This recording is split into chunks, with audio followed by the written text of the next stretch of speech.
Update po tayo sa muling pagsabog ng Bulkang Kanlaon kaninang madaling araw.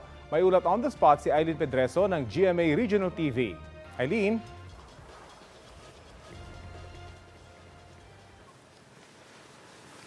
Rafi, mahigit isang buwan matapos ang explosive eruption noong Abril 9, nagulat na naman ang mga residente ng Negros Island matapos pumutok ang Mount Kanlaon pasado alas 2 ng madaling araw kanina, Marso 13 o Mayo 13.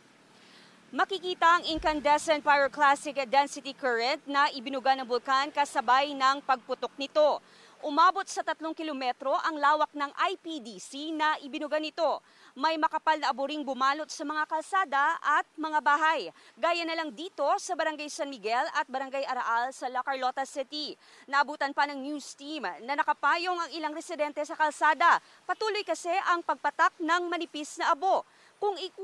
Kung ikukumpara raw sa nakaraang explosive eruption, manipis at masakit daw sa mata ang abo na ibinuga ngayon ng bulkan.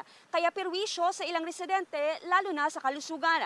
Ayon sa PHIVOLCS, moderate explosive eruption ang nangyaring pagsabog sa bulkan kanina at tumagal ito ng 5 minuto. Dahil sa pagbara pa rin sa crater at sa ilalim ng bulkan ang tinitingnang dahilan ng muling pagputok nito.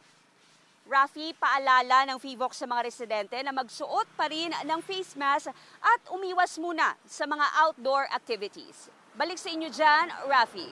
Maraming salamat, Eileen Pedreso ng GMA Regional TV.